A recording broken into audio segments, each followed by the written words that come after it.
I'm back at it again. We did some reviews the other time, and I'm here again with some more info. And one of my favorite, absolute, honorable authors out there who's totally taken the reading world by storm. And she's released 5 books, and I've been able to read 3, and they're so amazing. One of which is Silence of Love. This is number 1. I also read Mystery Born, and when you look at the book, it looks easy to read, but it's actually very complex. It's filled with a lot of information to enlighten, and it's not just for an audience. It's not just for lovers or couples. You could read it. Anybody could read it and be enlightened by it. And my absolutely favorite. Oh my God, this is the book, you guys. This is the book 2020. This is the book. It's the Science of Love, and it's just an amazing book. So I'll be doing a few breakdown about the book, and I'll go into details with some of my favorite quotes and etc. So stay tuned. It's me again, and we're gonna do the Science of Love. We already did the Silence of Love. Make sure to check that out. Inbox me also if you have any questions, so we can interact and learn more. And this is the Science of Love. It says, from Africa's best-selling author, The Language of Keys of Love, Love and Pride. And it says Stacy Amewoyi. You guys know how I feel about her. I'm not even gonna have a whole rant about her, but she's winning this year. Came out with 5 books, y'all. 5 amazing books. Be sure to check that out. This is book number 2, and it says The Science of Love. It says, when two strangers fall in love. This alone should tell you that once you meet somebody, they're a stranger, and then you get to, love brings you guys together. And it says, the science behind love is more than just a bunch of chemicals. I'll read that again. Maybe you didn't hear that. The science of love is more than just a bunch of chemicals, which means that love is beyond feelings. It's a bunch of different things that go into the element of love, which this book is going to reveal to us. So, table of contents as we usually do, and as you can see, I put a check mark almost everywhere. There are 39 chapters in total, and on page 2 you find the table of contents. I'm going to read the table of context to you. So number 1, it says metamorphosis of love. Metamorphosis means something in different stages. So basically how love transforms. Maybe let's say you started liking the person, you had a crush on them, and then it became something more, and then marriage. So metamorphosis of love. And then the next one is going to be the essence of love. Essence is a very sweet and peculiar word. I love the word essence. So the fact that she incorporated that into that was beautiful. And then it says, is marriage a scam? Is marriage a scam, y'all? Let me know. Inbox me, let me know. Is marriage a scam? And then 13, it says, misconceptions about soulmates. There are so many misconceptions because people do not really know what a soulmate is. It could be a friend, it could be a partner. Soulmates are so many things. So there are so many misconceptions, which this book is going to debunk. And then it says, 18, beware the narcissist. The kind of words that she uses, shows a deeper understanding into the topic of love itself. Words like essence, words like narcissist. And narcissist is a very negative word. So if somebody is being called a narcissist, this is going to tell you signs to beware of them. And then 22 says love without purpose. There are so many of us, especially high schoolers, college students, so many things that we love without purpose. We just love them because we love them. There's no purpose. And if you love somebody and they don't love you back and it's not going anywhere, then the love does not have purpose. And it says our intentions, which means the male's intentions and then the female's intentions. And it says picture perfect ain't always perfect, y'all. Picture perfect ain't always perfect, because sometimes on social media people look cute, big cars, all of that stuff, and you think you're having the best life, but you don't really know what's going on deep down in your marriage. You don't know what goes behind closed doors. So it's going to talk about that. And then 30 says tainted memories. So this is for somebody who has left a marriage, a divorcee, who is reflecting back on the tainted memories that they had with somebody else. Maybe a toxic relationship, abusive relationship, emotionally manipulative relationship. It could be all of those things. You have to read to find out more. Another word which I love, y'all. We have to put a countdown for how many words that I love in this. Another word which I love is reminiscent. When you reminisce, guys, reminiscent. When you reminisce, it's like, you go back in time and reflect on all those memories. Oh my God. Even me talking about it makes me want to reminisce. Reminisce of a time that I read King's Choice. Check that out if you haven't seen that book, and you're way behind if you haven't. And it says, relativity expose someone else. So relativity expose someone else, which means that, when you get to know somebody else, how real they are can expose them. You know, that it can expose who they are. Sometimes during the dating stage, you know, guys especially, they talk up a good game. They seem, oh, you're so quiet, oh, you're so polite, and then when you get to know them, you find out they're a narcissist. Another one says our past. So this is for this is a very touchy place. People who have been through emotional, abusive, childhood traumas. You know, she thought about you and she wrote a chapter solely for you guys, so you know that you're loved and that whatever you've been through, it should be a learning curve. So that's a very deep one. I really like how she talked about delicate matters. It's not all about love. Sometimes it's about, you know, a past that wasn't so great. And then it says wrong motives behind marriage. There are so, oh my God, I'm so getting fired up because there's so many people who get married for the wrong reasons. For kids, so that they can look good, so they can show off to their peers, oh, I got the freshest girl. But all of those things are wrong motives for marriage, which she's going to talk about. So if you're one of those girls or guys who have the wrong motive for marriage, please change that, because some girls going to read this and see all your signs and they're going to be exposed and they're not going to fall for you because they know you have wrong motives. And then 39 says trapped in a box. Oh my God. So many, which goes back to the slavery. You see how there's an interconnection between all these books? You should get all of it. You should get all of it. If you don't, I don't know what you're doing. So I'm going to just read a few things that I highlighted. It says, the most important thing is that you know love changes people. So you have to be careful who you fall in love with. Oh my God. You know love changes people. So basically, if you're not talkative and you meet somebody who's an introvert, you know, you're going to have to change for that. If you meet someone who's an extrovert, so love changes people. So be careful who you give your heart to. Because if you give your heart to somebody who's a narcissist, you're going to mishandle you. And this is what this talks about. And this can be found in the metamorphosis. Metamorphosis means change, right? So love changes people. Through love, you metamorphosize for the better, though. So which means that when you fall in love, it's supposed to always be growth. There might be arguments, there might be so many things, but it's supposed to be growth. If it's going downhill, then you should work on that. Another thing in this book can be found in page 16, chapter 8, and it says, glass half full. Glass half full talks about how you view life or how you view your marriage. So I'm going to read straight from the book. It says, how do you see your marriage or relationship? How do you view your relationship? Do you see room for improvement? See, sometimes, even if your relationship is good, there's still things you can work on, tweak things around a little bit. If your relationship is at 50, work it up to 100. If it's at 100, work it up to 150, you know? You always have to improve.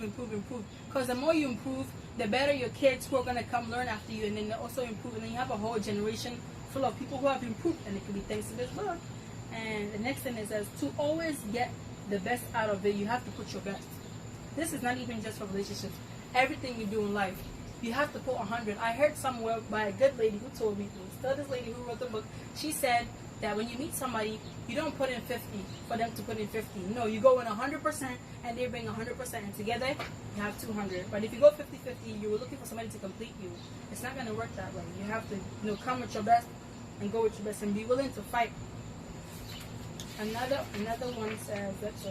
So it says page 20, and it says, likewise, ladies, pay attention. It says, likewise, ladies, there are going to be very handsome men with cars, mansions, what have you. What would be your next step? Like I said, true love goes beyond physical attraction.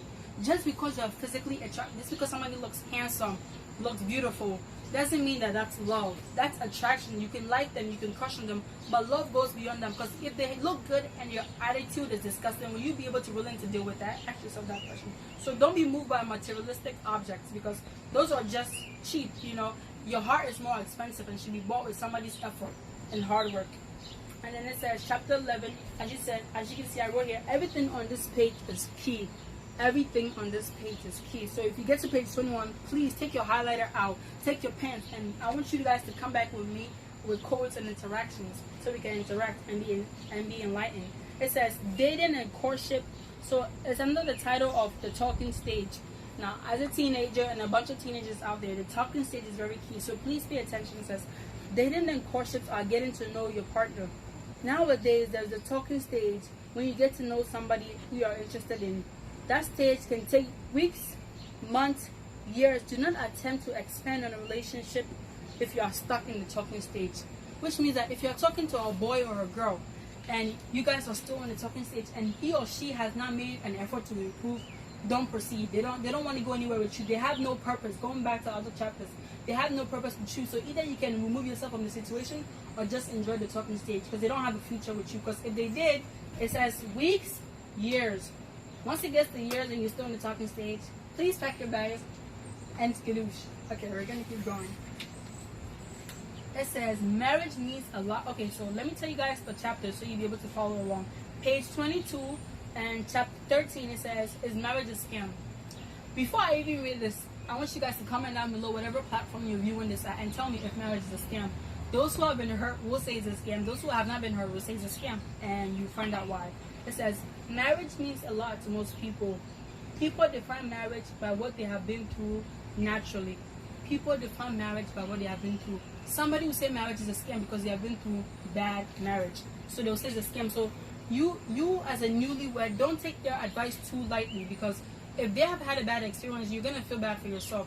As long as you've been equipped and prepared, you should go in hoping for the best. Don't use somebody's downfall as a way to hinder you from proceeding. Likewise, if somebody is giving you a downfall, which means that you should take that to an advice, because maybe marriage is a scam. It's up to you to find out. That question is not a broad answer for it. It's individual. If you go through marriage, you can be able to know if your marriage is a scam or not. And if it's a scam, you can either work to improve it or you can just leave. Okay, it says, I like the great questions they ask here, and I'm going to read it. Relationships or marriage are not easy to go by. There are people whose aim to come to your life and leave. There are a lot of people whose age and aim are to come in your life to leave. Some people just want to date the hottest girl on campus. So all they want to do is just date you, and they have no purpose for you. So please be aware of that. Girls, do not give your heart very lightly. As it says, some people are in your life to leave. And sometimes God sends people into your life as a learning curve so you can learn. Sometimes people come to bring out a side of you so you can be able to ready for your actual future person who is destined for you. Okay, so let's keep going here.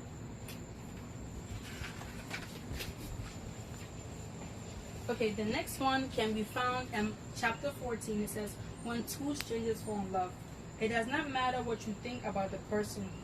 All you need to know is if they are real. Which means God created you different from others. So do not try to like them just for that fact. The fact that you do not know them in person, what happens next? Maybe they're not the person you're trying to see or be with. Which means that God created specific people for us. Believe it or not. We are a Christian-based foundation, and we believe in Christianity, and we believe that there is destiny, and God has created certain people for you. So you might miss the person God has destined for you because you were not equipped and you did not know the signs to look out for. So not everybody that you date is the one. Sometimes some people are just in and out just to teach you lessons. So please be aware of that, and don't learn the same lesson twice. If you've been heartbroken, do not learn the same lesson twice. Okay, and then it says, does body count matter? Another, see, this book is for everybody. It talks about teenage issues, couple issues, parental issues, all of this. So this is specifically for the teenagers. It says, teens are often worried, and this can be found on page 40 in case you're interested. It says, teens are often worried about how many people their significant other have slept with. And you should be worried due to what? It says STDs, right? Moral issues, circumstances, necessary precautions must be taken, which means that sometimes, you know, guys who want girls with lower body counts, and girls who want guys with lower body counts. But it should matter to you due to infectious diseases, due to emotional issues, due to soul ties, and etc. The more you read, the more you find out. If body count does not matter to you, that's a personal thing, but this book advises you that it should matter due to health benefits and health reasons. And as you are young, you have to learn all these things so you don't make the same mistakes that others have made. So body count, please read that. And let's see. Okay, so this here says ciphered feelings. Ciphered feelings. And I myself, I was baffled. I had to get in contact with the author and ask her meaning behind putting that title. Ciphered means hidden. So hidden feelings. Sometimes somebody has a hidden ill feeling for you. They don't really like you. They just want to use you. So when they have ciphered feelings, their feelings are hidden for you. It says they have no plan for you, and time will just vindicate, which means that they have no plan. Time is just going by, and they're just having what they want to have, be it sexually, be it emotionally, whatever it is. So please beware of guys or girls who have ciphered feelings. They have a hidden agenda, and you don't know what they have in store for you. You think you love them, but you don't know their heart truly. So beware of people with ciphered feelings. Okay, we're almost coming to an end here. It says crooked and uncrooked love. Crooked, and even these titles alone can tell you how deep this book is. Crooked and uncrooked love. It talks about people who are coming from a past who have been hurt, and because they have been hurt, they are afraid to love because they have a crooked past. And uncrooked are people who have not been hurt. So imagine somebody who has been hurt and somebody who has not been hurt. When they meet, there's going to be a crook and uncrooked because one is afraid to love and one is willing to love, which is a very interesting thing that if you read, you're going to understand more about it. And we're coming to a close here. Let's see. Okay, so it says wrong motives behind marriage. Some individuals go into marriage purposely not for love. It didn't say for love, it says not for love. They have their parents, their kids, all that pressuring them, which means that the only reason why, and also they're getting older, which means that the only reason why they want to get married is because of age, because they want to have their kids and be done. Is because not everything else other than love. So please do not fall in love with someone who has motive just to use you as a baby mother, or just to use you for your love when they want, or manipulate you, all of that stuff. And that is it. And the last one says trapped in a box. So I'm just going to read a little segment. It can be found on page 52, and it says trapped in a box. It says most of us have been trapped in a box. Being trapped in a box can mean a whole lot if you ask yourself this question. Some people are trapped in a box of marriage or of love. So it's not even just marriage alone. If you like somebody, you can feel trapped because you can't do certain things, or you are restricted and you feel like your whole world is in a box because you love them. So that's all for the science of love. Make sure you check my inbox. Make sure you check my inbox for more, and make sure you hit me up with interactive quotes and questions from the book. I'll be free to interact with you guys, and I'm going to do a next segment for the mystery born, so stay tuned.